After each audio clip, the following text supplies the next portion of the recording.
Want to know how to create or auto-generate social media content calendars in AgentGPT?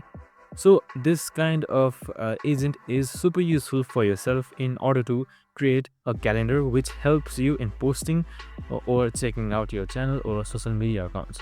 So I'm going to show you how you can create an agent easily with just a simple prompt. So let's get right into it.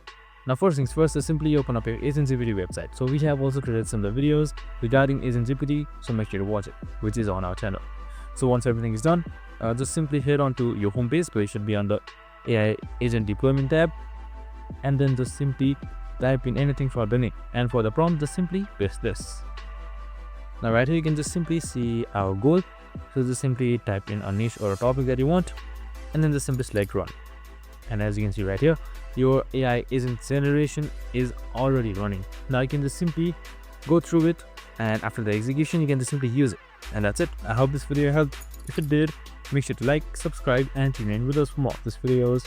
See you in the next one.